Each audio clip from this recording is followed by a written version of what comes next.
Hello student, welcome back to the online classes of Quant. Under this class we will cover the Delhi Police Constable exam some questions very important जो आपके exam में boost up करेंगे।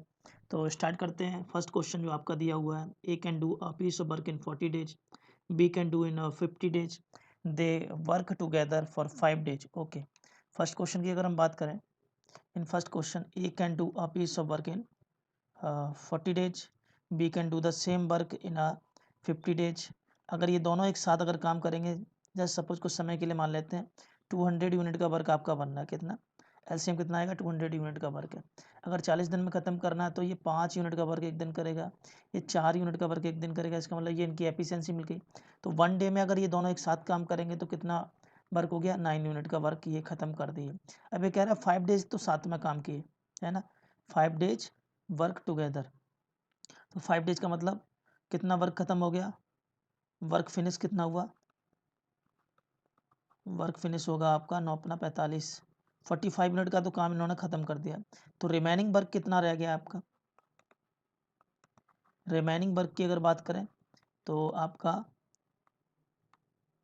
I think 155 unit का work अभी remaining है। अब ये 155 unit का वर्क कौन कर रहा है, in how many days will A can finish the work. अब ए को ख़त्म करना है 155 वर्क, ठीक है जी। तो ए कितना कर रहा है, 5 मिनट का काम, तो 5 मिनट का वर्क तो वो एक दिन में ख़त्म कर रहा है ए, तो उसको कितने दिन लगेंगे, time taken by the A equal to 155, जो टोटल यूनिट का वर्क है डिवाइड बाई 5, तो ये आ जा रहा है 31 डेज। तो 31 days means option C will be the right answer. Second question क्या कह रहा है, if annual rate of simple interest increases from 9% to the 39 1/2%, then the yearly interest increases by, interest increase हो रहा है ना, ठीक है, ईयरली इंटरेस्ट इंक्रीजेज बाई। तो पहले तो इसको रेशियो में कन्वर्ट करेंगे, किस में कन्वर्ट करेंगे, रेशियो में। 9%, 9% मतलब 9/100, ओके। सेकंड क्या है, 39 1/2, तो ये हो जाएगा 27/200, 39 1/2% को कन्वर्ट किया, ठीक है। अगर हमारी इंटरेस्ट रेट फर्स्ट के अकॉर्डिंग रही होगी तो देखो क्वेश्चन क्या कैसा मतलब कि बनेगा।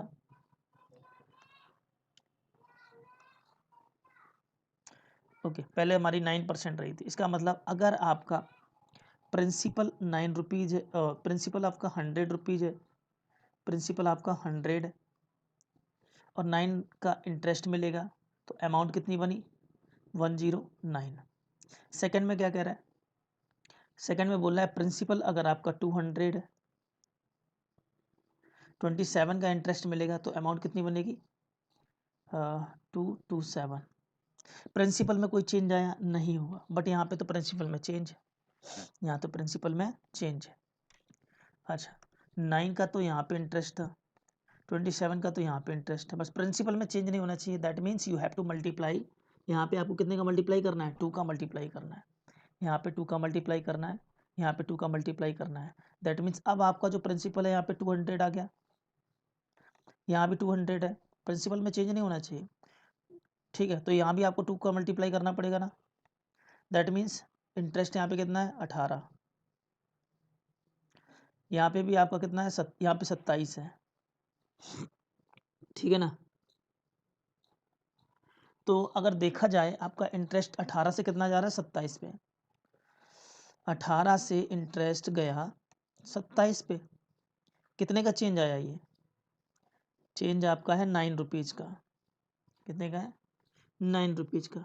बट ये 9 रुपीज़ का ना होके इन चेंज आपका इस क्वेश्चन में दे रखा है ईयरली इंटरेस्ट इंक्रीज कर रहा है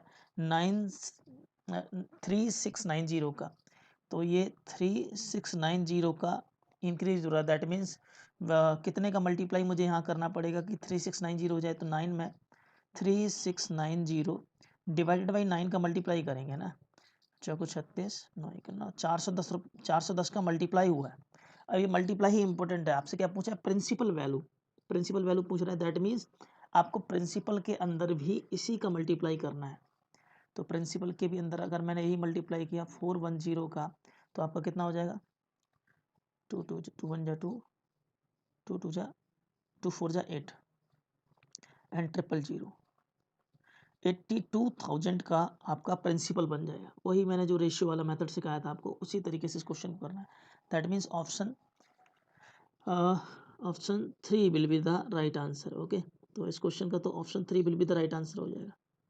क्लियर है ना क्वेश्चन नंबर 3 की बात करते हैं। ये क्वेश्चन नंबर 3 थोड़ा कंफ्यूजिंग है, इसको हम बाद में डिस्कस करेंगे। आगे बढ़ते हैं। Product of a two number is 9216 when the larger number is divided by the smaller number the quotient is 16। quotient is 16। Large and smallest number में कन्वर्ट करने के लिए सबसे पहले इसको प्राइम में ब्रेक कर लो। प्राइम में ब्रेक कर लो, बताऊंगा बेटा अभी इसको, इन दो क्वेश्चन को छोड़ो, क्योंकि मैंने भी ट्राई किया था इस क्वेश्चन नंबर 4 का, तो आंसर अभी मैचिंग नहीं आ रहा है, बताता हूँ। बट 4 की थर्ड क्वेश्चन की लैंग्वेज में थोड़ा सा आई थिंक प्रॉब्लम है। ठीक है, क्वेश्चन नंबर 5। क्वेश्चन नंबर 5 में ये तो वेरी इजी क्वेश्चन है। इन क्वेश्चन नंबर 5 अगर देखा जाए, अगर हम x को अगर मैं कितना मानना चाहिए, कितना है 2। ओके, x को 1 मान लेते हैं, y को अगर मैं 1 मान लेता हूँ और z को 0 मान लिया, तो और ओमेगा को 1 मान लेते हैं, सारी कंडीशन सेटिस्फाइड इसके अकॉर्डिंग। यहाँ पे अगर मैं देखो 1 + 1 करेंगे तो 2 बन गया। देन y को 1 रखेंगे, z को 0 रखेंगे और ओमेगा को 1 रखेंगे तो 3 बन गया। देन थर्ड अगर देखा जाए 2x 2x प्लस जेड तो 0 ही है, माइनस ओमेगा, हाँ तो ये 1 बन गया। सारा कंडीशन सेटिस्फाइड बन रहा है, 2:3:1 हो रहा है। दैट मीन्स ये वैल्यू आपको पुट करनी है। ठीक है, इसके अकॉर्डिंग देखा जाए तो आपका पूछ क्या रहा है, 5 ओमेगा है ना, 5 ओमेगा की वैल्यू 1 माइनस 3x की वैल्यू 1 जेड की वैल्यू 0, ये आपका फर्स्ट। एंड 3 ओमेगा की value 1, that means 2 omega 3 will be the right answer. ठीक है, 2 omega 3 means option C 3 will be the right answer। Okay, अब ये क्वेश्चन दिया हुआ question number 6। A sum invested at 10% per annual amount to rupees 20947.5 at the end of 1 year when the interest is compounded half yearly, what will be the simple interest। Okay, compounded half yearly की बात करते हैं। इसने बोला है compounded half yearly, है ना। अगर कंपाउंडेड हाफ ईयरली की अगर हम बात करें तो सबसे पहले तो इस चीज़ पे क्लियर होना चाहिए, जो आपको ईयरली रेट दे रखी है कितना है, 10% का है ना। 10% मीन 1/10। तो हाफ ईयरली की जो रेट होगी, ये तो रेट ईयरली रेट है ना, ईयरली है, तो हाफ ईयरली की तो हो जाएगी 1/20, मिल गई 1/20 रेट। ओके, दैट मीन्स अगर हमारी प्रिंसिपल अमाउंट जो है, प्रिंसिपल अमाउंट अगर हमारी 20 रुपये रही होगी, है ना, उस पर 1 रुपये का इंटरेस्ट लगेगा, तो अमाउंट कितनी बन जाए, वो प्रिंसिपल हमारा 20 होगा तो अमाउंट कितनी हो जाएगी 21। ठीक है, ये 6 मंथ की होगी, 6 मंथ की, है ना। और इसी तरीके से 6 मंथ का फिर निकालेंगे तो 20 रुपये का प्रिंसिपल है तो 21 की अमाउंट बन गई, और इन दोनों का मल्टीप्लाई करके 1 ईयर का हम अपना डाटा गेन करेंगे। तो यहाँ से तो आ गया 400, यहाँ से आ गया 441। दैट मीन 400 रुपये अगर मैंने किसी को दिए तो 441 बन रहे, यहाँ पे 41 का आपका इंटरेस्ट आ रहा है। ठीक है, 41 का आपका इंटरेस्ट आ रहा है। आगे क्या कह रहा है, sum invested at 10% annual annum amount इतना बन रहा है। ठीक है, at the end of 1 year when the invest. ठीक है, तो यहाँ से प्रिंसिपल हम फाइंड कर लेंगे ना, मेन चीज़ तो हमारी प्रिंसिपल ही है, मेन चीज़ हमारी प्रिंसिपल है। क्या करेंगे यहाँ पे, अब अमाउंट आपकी जो है 441 है ना, 441 के अकॉर्डिंग कितने का मल्टीप्लाई करना चाहिए, 441। हाँ जी हाँ जी, 1 मिनट, हाँ। अब ये जो 441 है ना, ये आपकी अमाउंट ना हो के एक्चुअल में अमाउंट आपकी क्वेश्चन में कितनी दे रखी है, 20947.5। तो इसको अमाउंट को बनाने के लिए हमें कितने का मल्टीप्लाई करना पड़ेगा, we have to multiply here 20947.5 divided by 441। इतने का अगर मैंने मल्टीप्लाई किया तो प्रिंसिपल भी आपका कितना आ जाएगा, योर प्रिंसिपल अमाउंट में भी इतने का ही मल्टीप्लाई करना है, 20947.5 डिवाइडेड बाई 441, इतने का अगर मल्टीप्लाई करेंगे, ये जो मल्टीप्लाई किया मैंने, है ना, तो मल्टीप्लाई करने के बाद जो आपका सॉल्व होके आएगा दैट विल बी द 19,000, 19,000 का प्रिंसिपल अमाउंट है आपका। अगर प्रिंसिपल अमाउंट मिल गया, अब क्वेश्चन तो आगे बहुत ईजी हो गया। आपसे क्या पूछा है यहाँ पे, आपसे पूछ रहा है सिंपल इंटरेस्ट बताना है ऑन द सम, और जो आपकी रेट है वो ट्रिपलेट कर दें। रेट अगर ट्रिपलेट करोगे, अगर आप रेट को ट्रिपलेट कर रहे हो दैट मीन्स 10 का कितना हो जाएगा, 30% रेट हो गई। और टाइम की अगर बात करें, टाइम कितना है 22/5। ओके, इस डाटा का हम यूज करेंगे अपने क्वेश्चन में, क्वेश्चन नंबर 6 का सिंपल इंटरेस्ट बताना है। ओके, रेट को अगर मैं ट्रिपलेट किया, आर डैश ट्रिपलेट मतलब 30%। ओके, 30% की रेट हो गई आपकी। टाइम आपका हो गया, टाइम आपका है, टाइम कितना दे रखा था,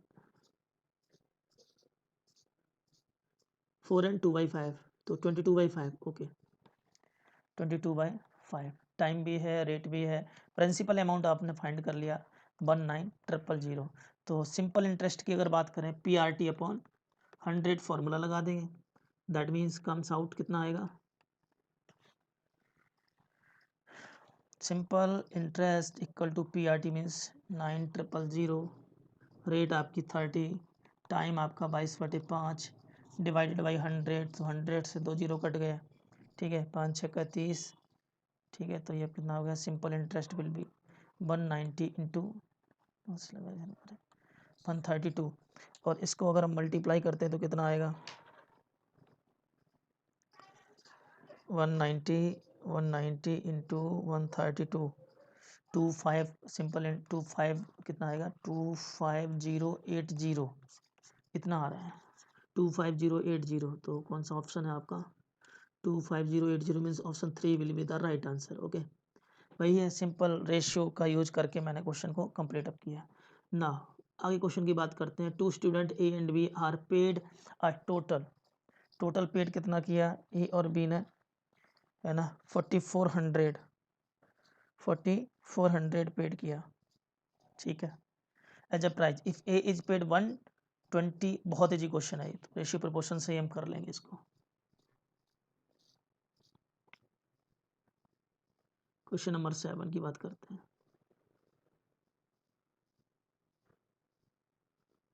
ओके, क्वेश्चन नंबर 7,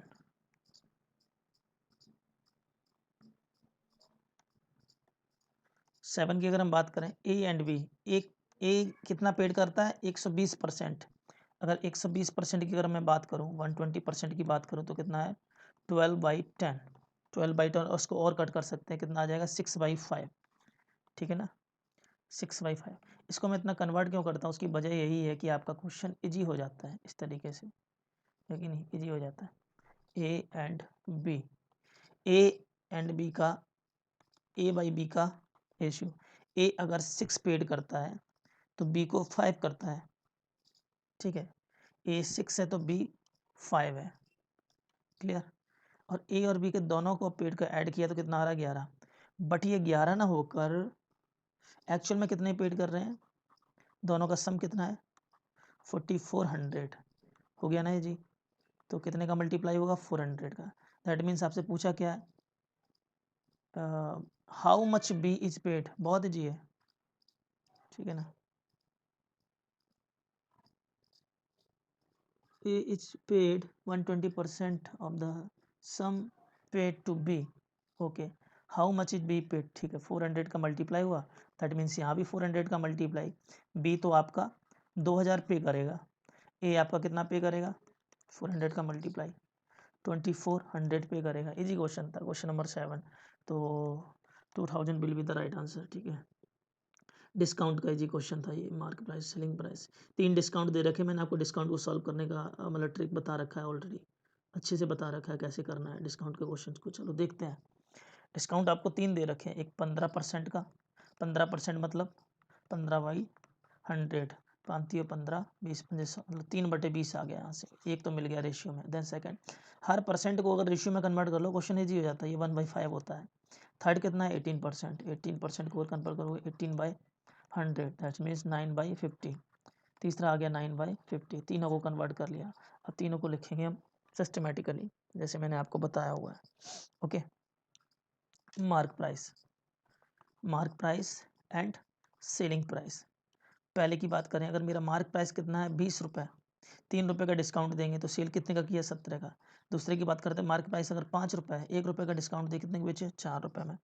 तीसरे की अगर मैं बात करता हूँ, मार्क प्राइस अगर मेरा 50 है, 9 रुपये का डिस्काउंट तो 41 होगा कि नहीं, 41 होगा कि नहीं।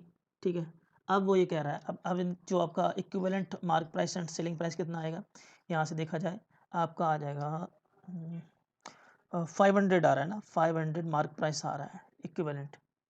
बट एक क्वेश्चन, और mark price it is sold for ₹22,301। Okay, इधर भी मल्टीप्लाई करना पड़ेगा, इन तीनों को मल्टीप्लाई करने पे कितना आएगा 17 × 4 × 41। ठीक है, उसी पैटर्न में जाना है कि आपका सेलिंग प्राइस ये जो भी आ रहा है इतना ना हो के एक्चुअल में कितना दिया हुआ है 2230.10। तो इसको बनाने के लिए कितने का मल्टीप्लाई करना पड़ेगा, you have to multiply 2230.1 divided by 17 × 4 × 41, इतने का मल्टीप्लाई करना पड़ेगा। दैट मीन्स आपको मार्क प्राइस में भी इतने का ही मल्टीप्लाई करना है, मार्क प्राइस में भी इतने का ही मल्टीप्लाई करना है। तो ठीक है, मल्टीप्लाई कर देंगे इतने का ही 2230.1। देखो सिस्टमेटिक कैलकुलेशन जाओगे ना फिर मतलब कि सिंप्लीफिकेशन ही करना होता है, आंसर आपका आ जाएगा। तो इतने का मल्टीप्लाई करेंगे तो आपकी मार्क प्राइस कितनी हो जाएगी, mark price equal to 500 × 2230.1 divided by 17 × 4 × 41। बस कैंसिल आउट करना है इसको। अगर इसको कट करते हैं तो ये तो 4 से 4 बन जा, 4 2 जा 125 हो जाएगा, है ना। अगर इसको देखें 17 × 17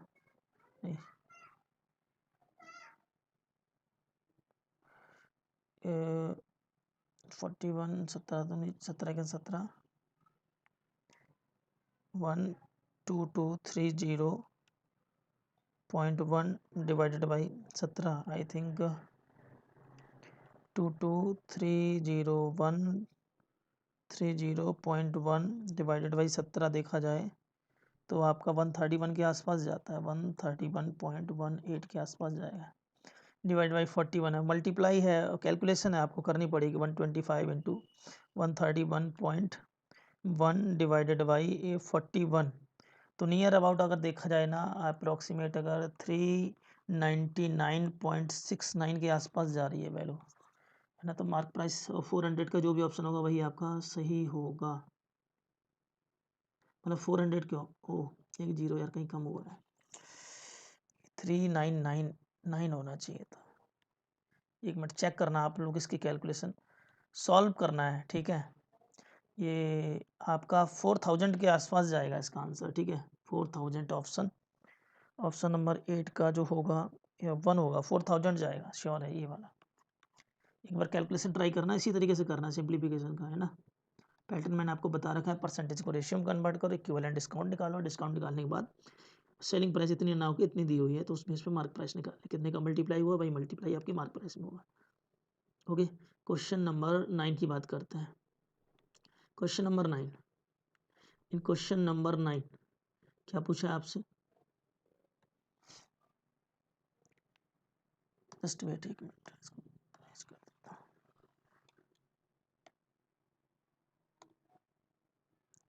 In question number 9, on a certain item the profit is 120% of the cost price. Profit 120% का प्रॉफिट है, 120% का प्रॉफिट है। अगर द कॉस्ट प्राइस को मैं 25% से इंक्रीज कर देता हूँ, सेलिंग प्राइस को वही रखता हूँ, कॉस्ट प्राइस को मैंने इंक्रीज किया, सेलिंग प्राइस को अगर मैंने वही रखा, तो आपसे पूछ रहा है what percentage of the selling price is the profit.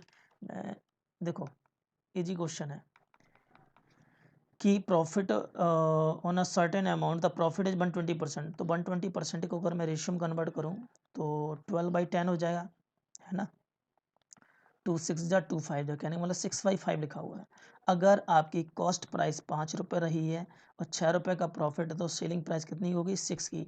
अब वो ये कह रहा है कि आपकी जो कॉस्ट प्राइस है उसको मैंने इंक्रीज किया कितने से, 25% से इंक्रीज। तो 5 का 25% 1/4 मतलब कि 5/4 से इसको इंक्रीज किया है ना। तो इंक्रीज करोगे तो 5 में प्लस 5/4 करने पे ये आपकी कॉस्ट प्राइस आ गई। Next cost price and the selling price remains constant. तो सेलिंग प्राइस में तो कोई चेंज नहीं किया, वो तो 6 की 6 ही रहेगी। तो कितना आएगा, 5 को 20, 25/4, यहाँ पे हो गया 6। अगर 4 का मल्टीप्लाई कर दो तो ये 25 आ रहा है ना, ये 24 आ रहा है। ठीक है, जो 25% इंक्रीज करने के बाद आगे क्या बोल रहा है, then what percentage of the selling price is the profit correct to a whole number, what percentage to the selling price is the profit। हाँ, इज द प्रॉफिट, तो सेलिंग प्राइस कितना परसेंट है, then what percentage of the selling price is the profit. अच्छा, profit के कितने percent है selling price, ठीक है।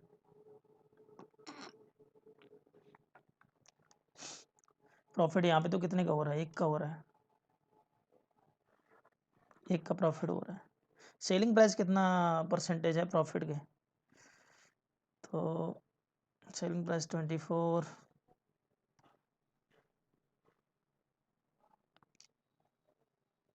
आई थिंक क्वेश्चन नंबर 9 का जो आपका आंसर बनेगा वो 43% के आसपास दिख रहा है मेरे को। 43 प्रॉफिट के कितने परसेंट है, ठीक है। प्रॉफिट आपका कितना आएगा, 1/4 हो रहा है, ठीक है। 24/25, 25 चौका 100, 4 दूनी 8। बताता हूँ, ये आई थिंक मेरे को थोड़ा डाउट लग रहा है। इसका आंसर तो यही है 43%। कैसे है वो मैं आपको बताऊंगा। कुछ क्वेश्चन जो हैं छूट रहे हैं ना, उनको मैं नेक्स्ट लेक्चर में कवर अप करूँगा। ओके, चलो नेक्स्ट क्वेश्चन की बात करते हैं बिना टाइम वेस्ट किए। हाउ मच भी multiplication of 0.529 and 2.01 is more by 1। Multiplication of 0.59 and is more than 1। 1 कितना है, ओ भाई मल्टीप्लाई कर लो, वैसे सिंप्लीफिकेशन का क्वेश्चन है ये तो, मल्टीप्लाई कर लो। How much be the multiplication of 0.529 into 2.01 is more. तो इन दोनों का मल्टीप्लाई तो 529 इंटू 2.01, नियर अबाउट देखा जाए 1.06329 है। कितना ज़्यादा है 1 से, 1 से कितना ज़्यादा है, 1 से तो आपका ये ज़्यादा होगा, 0.06329 ज़्यादा है। हाँ यही है ऑप्शन थर्ड, मल्टीप्लाई करके देखना है और कुछ नहीं, सिंप्लीफिकेशन क्वेश्चन है। हाँ, ये क्वेश्चन भी मैंने कई बार देखा, इसमें थोड़ा सा डाउट हो रहा है क्योंकि आंसर गलत मैच हो रहा है बार बार।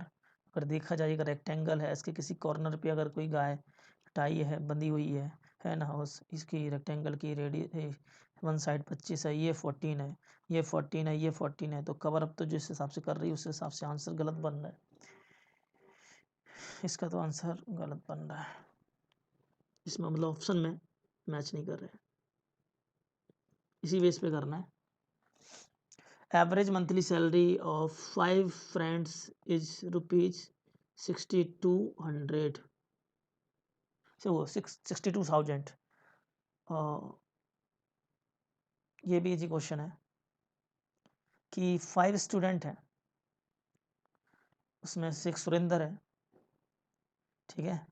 तो 5 स्टूडेंट मान लेते हैं कि A plus B plus C plus D, तो 4 हो गए, एक सुरेंद्र हो गया, ठीक है। ये 5 हो गए, डिवाइडेड बाई 5 इक्वल टू कितना हो गया, 62,000। तो A plus B plus C plus D की अगर बात करें तो कितना हो जाएगा, 62,000 मल्टीप्लाई बाई 5, तो आपका आ जाएगा 3,10,000 के आसपास आ गया है ना, प्लस सुरेंद्र, एस भी है यहाँ पे, ठीक है, प्लस सुरेंद्र। सेकंड इक्वेशन में क्या कह रहा है आपसे, सेकंड इक्वेशन में आपको बोल रहा है कि अगर इंक्रीज हो रही है सुरेंद्र की सैलरी तो एवरेज में चेंज आ गया, सुरेंद्र की सैलरी इंक्रीज हो रही है, A+B+C+D प्लस सुरेंद्र में चेंज हुई सैलरी डिवाइडेड बाई 5 कितना हो जाएगा 64250 है ना। तो यहाँ से plus S dash equal to आ जाएगा 64250 इंटू 5 64250 इंटू 5 दैट मीन्स 321250। एक तो क्वेश्चन यहाँ से हो गई, दूसरी क्वेश्चन ये हो गई। अगर सुरेंद्र की सैलरी का देखना है तो दोनों को घटा दो। क्या लिखा है, how much is the increasing in the monthly salary of, कितनी इंक्रीज हुई, तो ये ज़्यादा है, इसमें से घटा दो। इन दोनों को अगर आप घटाओगे तो 3,10,000, तो 11,150 के आसपास बनेगी इंक्रीज। मतलब कि सुरेंद्र की फाइनली पहले सैलरी देखा जाए 11,250 बन रही है।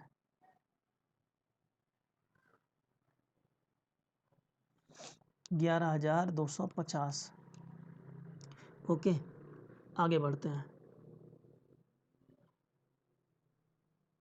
A person spend 22% of the monthly income on house. बहुत ईजी क्वेश्चन है, अगर पैटर्न पे करोगे तो करते चले जाओ। 100% मान लो, तो हाउस पे कितना खर्च कर रहा है, 22 रुपये मान लो खर्च किए, 100 का 22%। Income 22% of the income on house, 40% income on house expenses and groceries पे कितना कर रहा है 40%, मतलब 40 रुपये। तो ये तो 62 हो गए ना। आगे क्या कह रहा है, 50% of the remaining children's education. तो children education and other headache है ना, नहीं अदर हेड्स, हेडेक बोल रहा हूँ। तो इस पे तो 50% करेगा, तो इन दोनों को अगर ऐड किया तो 62 हो गया। तो रिमेनिंग कितना बचेगा, रिमेनिंग 62 100 में से 62 8 से 38 बच रहा है। आप 30 का 50% की बात करें तो 19 रुपये ही तो होगा 50%। तो रिमेनिंग कितना बच रहा है, रिमेनिंग आपका 19 रुपीज़ हो गया, जो कि उसका सेविंग होगा, जो कि उसका सेविंग होगा। 22 expenditure 40, children's education other 19 and remaining जो आपका सेविंग होगा 19 हो जाएगा। ओके, उसके बाद करना क्या है, आपसे ये कह रहा कि जो सेविंग है उसका 19 ना होके आपका दिया हुआ है 3800 है। That means you have to multiply by 200 rupees. Okay, then what is asking in the question, what is the expenditure on education and other head, education and other heads means this। तो यहाँ भी आपका 200 का multiply होगा, तो 3800 rupees will be the same answer, वही आ रहा है, means third will be the right answer. आगे कह रहा है a solid piece of iron in the form of cuboidal. Okay, mensuration का क्वेश्चन है ये आपका। क्यूबॉइडल की अगर बात करें, कुछ इस तरीके की शेप होती है cuboidal. Okay, one is length, this is breadth, this one is height, all three is given length into breadth into height। Okay, इसके बारे में इंफॉर्मेशन आपको दे रखी है क्या, फर्स्ट इज 24.5, लेंथ ब्रेथ आपकी 16.5, हाइट इज 12। ओके, अब इसको मेल्ट किया गया, इसको मेल्ट करने के बाद इसको किस में कन्वर्ट किया गया, solid sphere. Direct formula based question था, अगर इसको सॉलिड स्फीयर में कन्वर्ट किया गया तो सॉलिड स्फीयर कुछ इस तरीके का होगा। ओके, अब इस सॉलिड स्फीयर का हम जानते हैं क्या, आपका वॉल्यूम ऑफ सॉलिड, ये तो वॉल्यूम होता है किसका, volume of cuboidal, volume of cuboidal. Volume of sphere कितना होता है, that is equal to the 4/3 pi R cube. Okay, this is the volume of sphere. अब इसको मेल्ट करके अगर स्फीयर में कन्वर्ट किया गया तो वॉल्यूम में तो कोई चेंज नहीं हुआ ना, वॉल्यूम तो रिमेन सेम है। दैट मीन्स डायरेक्ट आपको इन दो फॉर्मूले को इक्वल करना था, क्या 24.5 into 16.5 into 12 equal to 4/3 into pi की वैल्यू 22/7 पुट कर देंगे इंटू रेडियस का क्यूब। तो ये आपका मल्टीप्लाई हो जाएगा 24.5 into 16.5 into 12 into 3 into 7 divided by 4 into 22 equal to radius का क्यूब, रेडियस का क्यूब। ओके, अगर यहाँ से देखा जाए आपका ये क्वेश्चन नंबर कौन सा है, just wait, question number 14। Okay, cut कर सकते हैं इसको हम। अगर नियर अप्रोक्सीमेट की हम बात करें, 4 तियो 12, ओके, 3 सत्ते 21 नियर अबाउट 7 से 60 कट जाएगा अगर देखा जाए यहाँ से, है ना। तो और इन दोनों का अगर मल्टीप्लाई होगा, इसको कुछ समय के लिए अगर मैं 24 मान लूँ, अप्रोक्सीमेट देखना चाह रहे कितना आंसर आ रहा है, तो 4 छिंग 24 यहाँ से आ जाएगा, 4 का स्क्वायर यहाँ से आ गया 3, है ना। तो और 4 का क्यूब हो गया, 4 का, ये तो 4 का क्यूब हो गया, यहाँ से 6 तिया 18 हो गया, equal to R cube. Approximate देखना चाह रहे वैल्यू कितनी आंसर के बीच में, कहाँ से कहाँ जा रहा है। यहाँ तक आ गया। ओके, तो आर की वैल्यू कितनी आएगी, 4√18। और √18 की अगर मैं बात करूँ, √18 आपका कहाँ से कहाँ तक लाई करता है, 2 का क्यूब 8 से तो बड़ी होगी वैल्यू, इक्वल तो हो नहीं सकती, बड़ी होगी √18 की। अच्छा ये वेट 4 तो नहीं, 8 क्यूब रूट है, ओके। तो 2 से तो बड़ी है और 3 का 9 27, 3 से छोटी है, तो इसके बीच में लाई करेगी वैल्यू, है ना। तो 2.1 का देखता हूँ, 2.1 का क्यूब करके कितना आएगा, 4.41 इंटू 2.1 अप्रोक्सीमेट कितना जाएगा, 2.5 का देखो कितना जाता है, √18 का क्यूब, अगर मैं 2.5 का क्यूब करते हैं, दैट मीन्स 2.5 का क्यूब आपका नियर अबाउट रहेगा 625 इंटू 625 मतलब 6.25 इंटू 2.5 आपका नियर अबाउट जाता है 15.6 के आसपास जाता है। कहने का मतलब 15.6 मतलब 2.5 से वैल्यू बड़ी होगी, ऑब्वियसली ये वैल्यू कितनी होगी, 2.5 से बड़ी होगी। तो 4 इंटू 2.5 मीन्स हमें 2.6 ले लेते हैं, तो देखते हैं अप्रोक्सीमेट वैल्यू कितनी जा रही है आपकी। 6 को 24 की 4 से लगा दो, 4 दूनी 8 9 10, 10.4 के आसपास जा रही है, चेक करें ऑप्शन कौन सा होगा, 10.4। ये तो हो नहीं सकता है, ये भी 8 तो हो ही नहीं सकता है, छोटी है 11 नहीं, यही हाँ 3, 14 का आपका थर्ड जा रहा है 10.5 के आसपास, हाँ बिल्कुल सही है। 15 क्वेश्चन की बात करते हैं, what is the least number which should be added to the 3432 so that the sum is actually divisible by. इतना आसान क्वेश्चन कि लिस्ट नंबर बताना है, कम से कम नंबर ऐसा बताओ जो इन नंबर से डिविजिबल हो जाए परफेक्टली, कितना मुझे ऐड करना पड़ेगा। तो पहले तो अगर हम बात करें एलसीएम निकालो, लिस्ट नंबर कितनी 10 5 4, ऐसा कौन सा नंबर जिससे मुझे डिवाइड करना चाहिए। तो अगर यहाँ से एलसीएम की बात करें तो एलसीएम कितना आएगा, 10 5 4, 2 से 2 5 जा 5 2 देन 5, ओके। तो एलसीएम आपका आया 20, ओके 20 एलसीएम आया।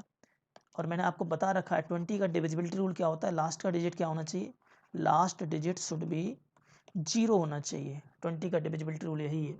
तो भाई ये जो संख्या लिखी है ना आपकी 3432, अब इसको डिविजिबल बाई आपको बताना है 20 से होना चाहिए, दैट मीन्स आपको लास्ट डिजिट 0 बनाना पड़ेगा। 0 बनाने के लिए कितना ऐड करोगे, 8। बहुत आसान सा क्वेश्चन, क्वेश्चन नंबर 15 का 8 will be the right answer. यही कुछ क्वेश्चन है ना, जो क्वेश्चन बचे हुए हैं उसमें कुछ तो डाउट है उनके ऑप्शंस में और लैंग्वेज में थोड़ा, बाकी जो है उनको भी मैं नेक्स्ट लेक्चर में कवर अप करेंगे। आज के लिए इतना ही रखते हैं, थैंक यू।